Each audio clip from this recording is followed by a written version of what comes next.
Meu povo, hoje tudo é diferente. Cenário diferente, pessoas diferentes. A estrutura do menu tá para mudar, a novidade vai chegar, mas eu não vou falar nada dela agora.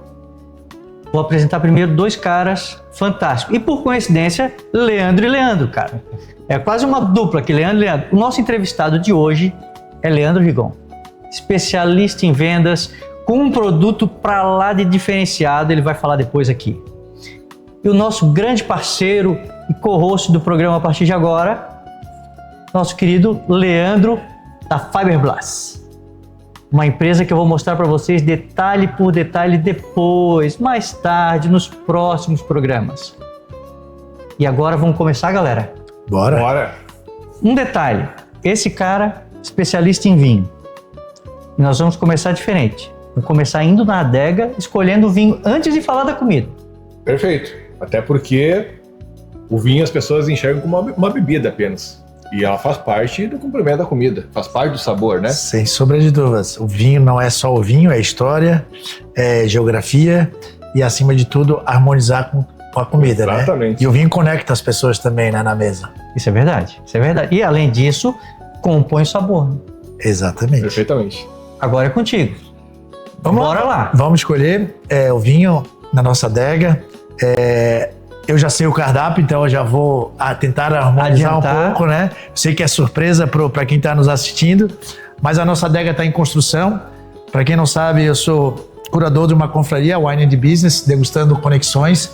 É uma confraria que nasceu para conectar grandes empresários, para a gente experimentar grandes rótulos também.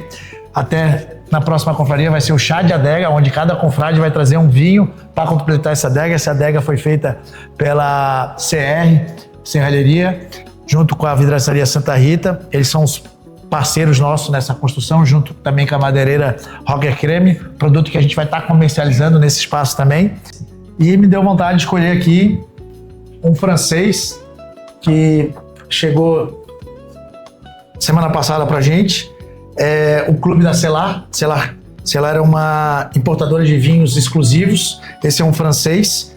É um blend, que eu acho que vai combinar muito com o cardápio de hoje. A Cellar é uma empresa de um grande sommelier brasileiro, manezinho da ilha, Eduardo Araújo, um grande sommelier, 2 vezes escolhido o melhor sommelier do Brasil. E eu acredito que vai combinar muito com o nosso cardápio da noite, um blend francês que vai harmonizar com o nosso prato. Pablo, mostra aí, dá um detalhe nesse vinho aqui, cara. Olha só. Show de bola, hein? Show de bola. Se o prato não estiver muito bom, o vinho salva, tá?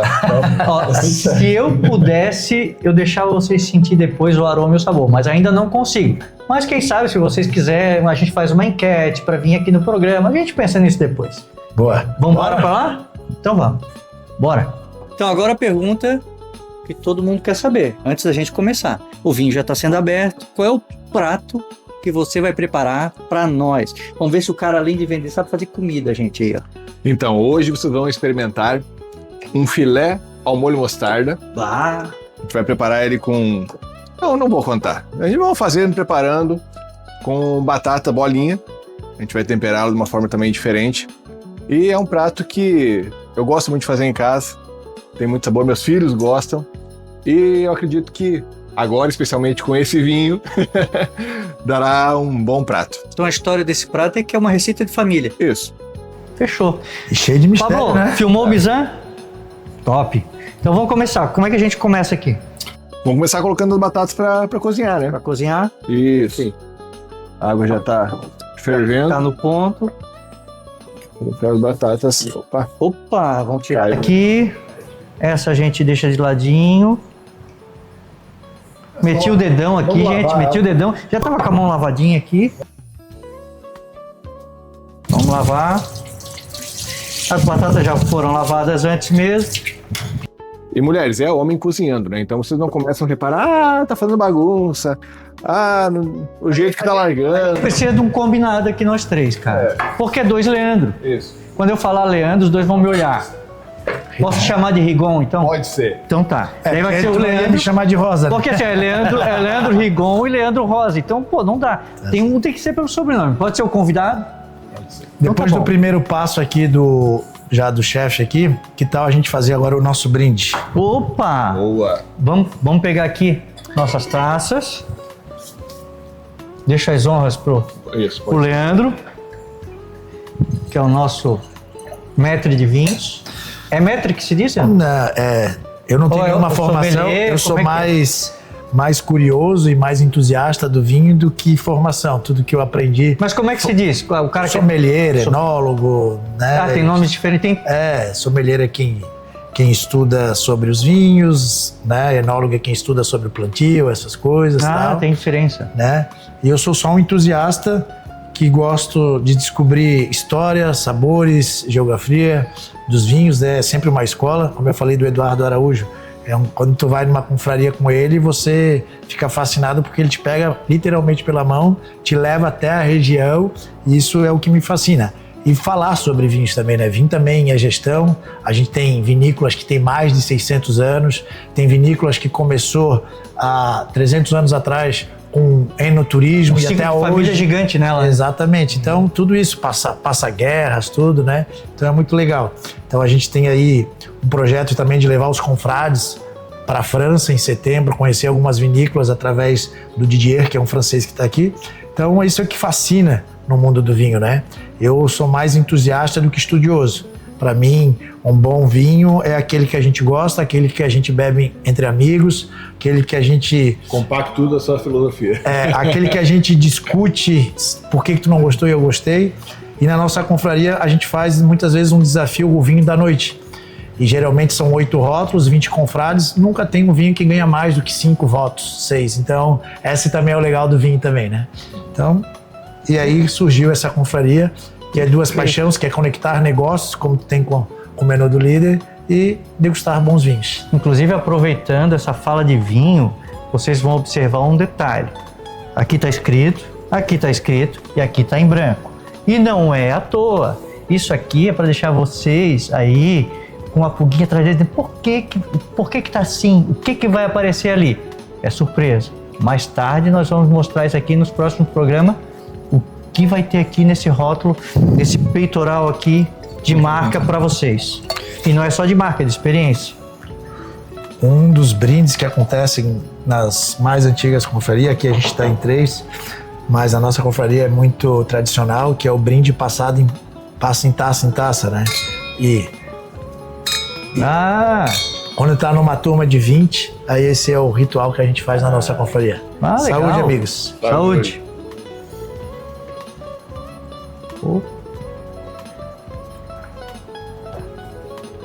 Muito bom.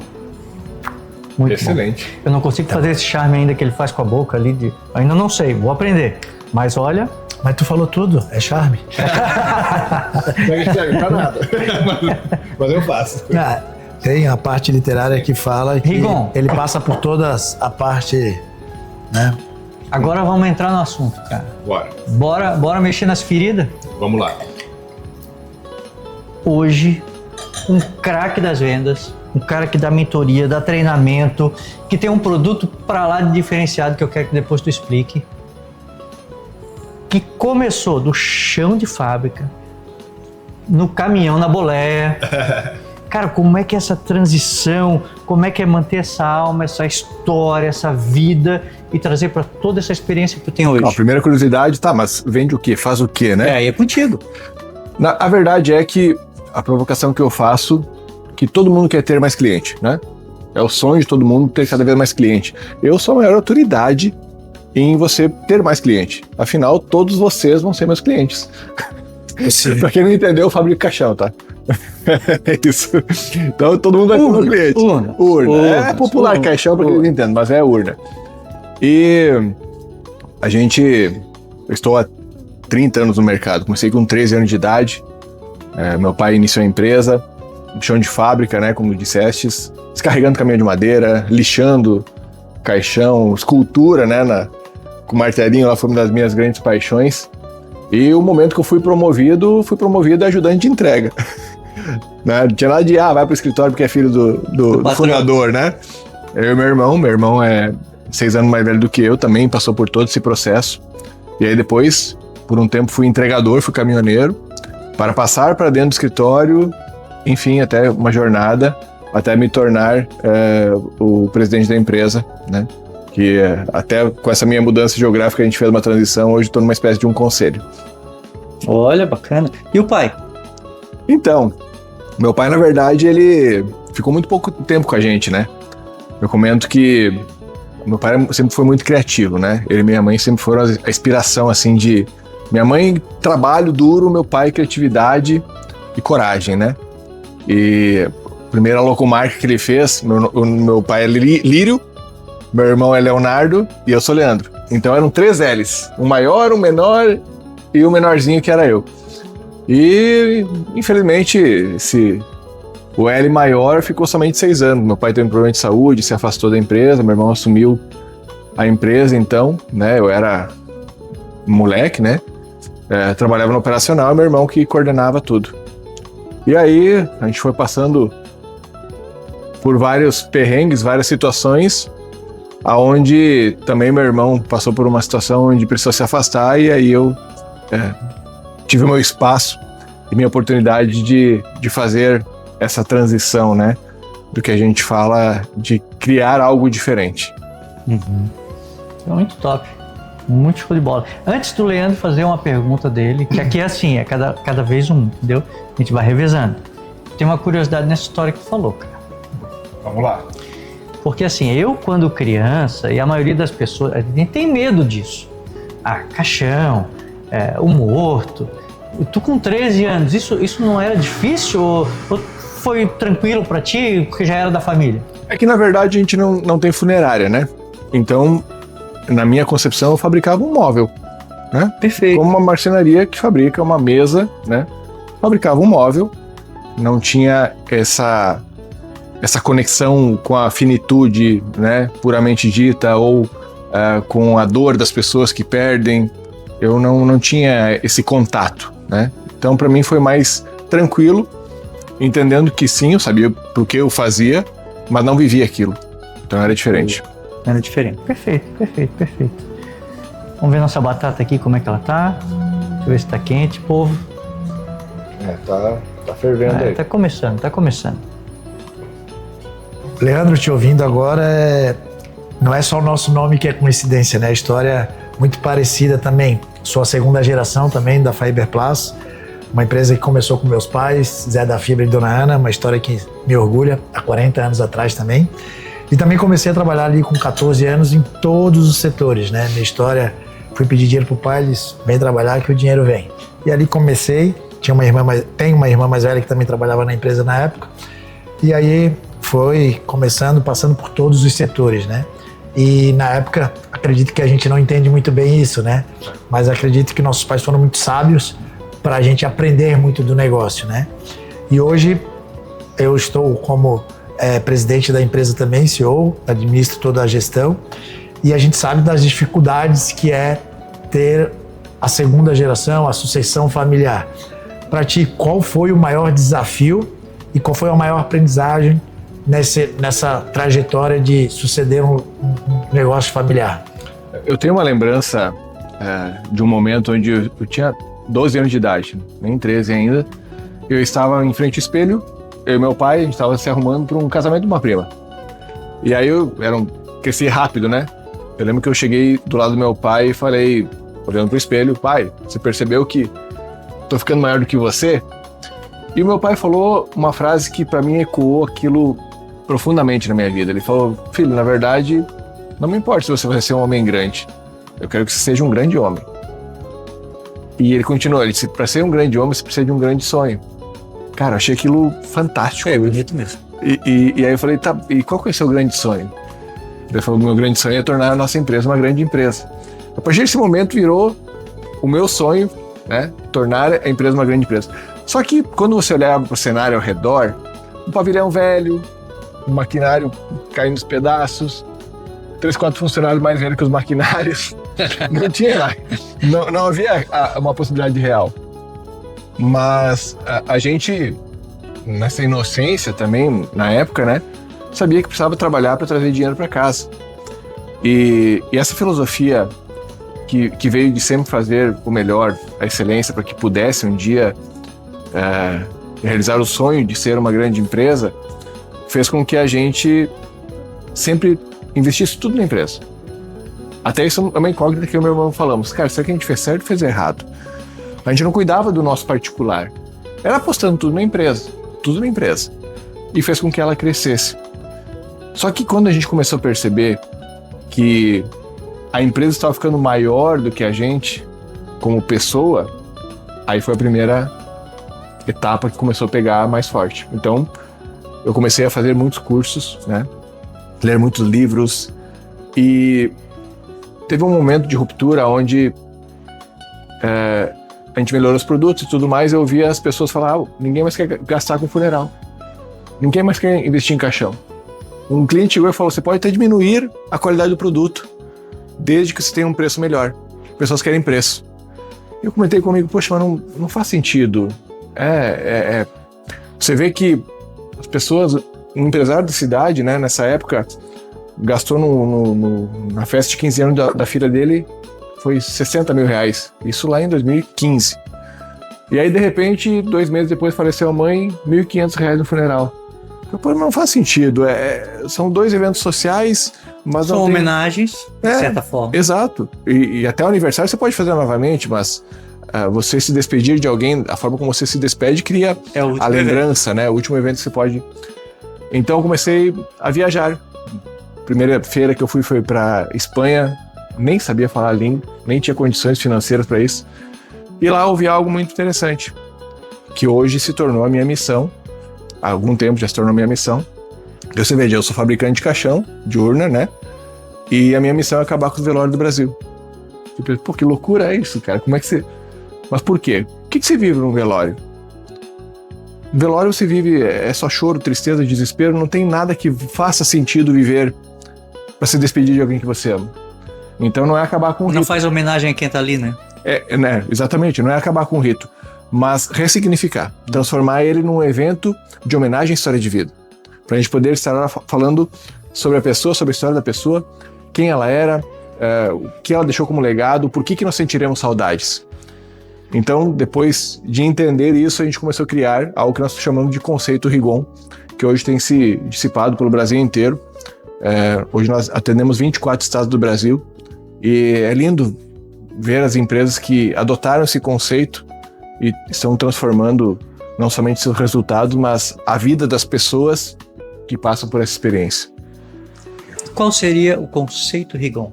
Então, o conceito Rigon, ele parte da experiência do cliente, né? Nós temos uma equipe de arquitetas que fazem as lojas do nosso cliente. Nós somos uma indústria, tá? Uma equipe de arquitetos que fazem as lojas do nosso cliente usando neuroarquitetura para a pessoa em estado emocional abalado. Como que você imagina? Pô, tem que ir para uma funerária. O cenário que você imagina na sua cabeça é macabro. Uhum. E aí chega lá... Pô, não é humanizado, né? Exatamente. Chega lá, é um ambiente totalmente acolhedor. Tem... madeira, pedras, natureza, enfim, plantas, aconchego, conforto, e se faz uma experiência nos 5 sentidos: visão, audição, tato, paladar e olfato, numa funerária. A gente explora os 5 sentidos. Então isso é o primeiro impacto, assim, né, para as pessoas chegarem, e até tem histórias muito interessantes, as pessoas chegarem e dizer, aqui é um hotel, sabe?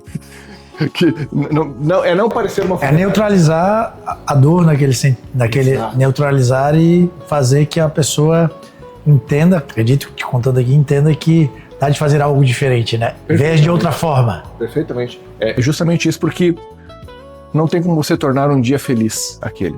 Sim. Pelo contrário, é o pior dia da vida de alguém, porque não existe um dia pior do que o dia que você perde alguém que você ama. Uhum. Mas tudo que você puder fazer para amenizar aquele sofrimento, está valendo. Então começa pelos ambientes. Depois, a forma como se atende. Tem todo um roteiro de atendimento, não para preparar ela para um funeral, mas para como ela vai se preparar para se despedir dessa pessoa. Porque eu costumo dizer que o funeral, ele não é para os mortos. Ele é para os vivos. Perfeito. Ele é com os mortos. Mas é para as pessoas que ficaram que estão sentindo.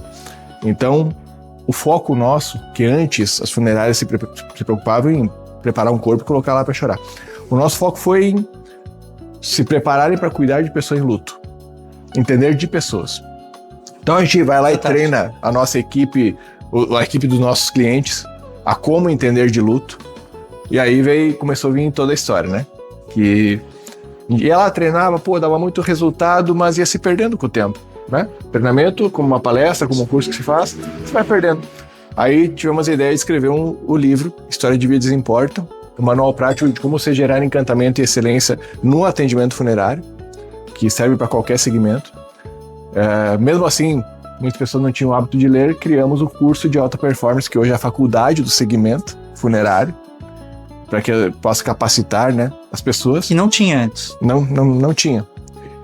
Ele é um segmento meio que abandonado, mas que em 2025 movimentou 13 bilhões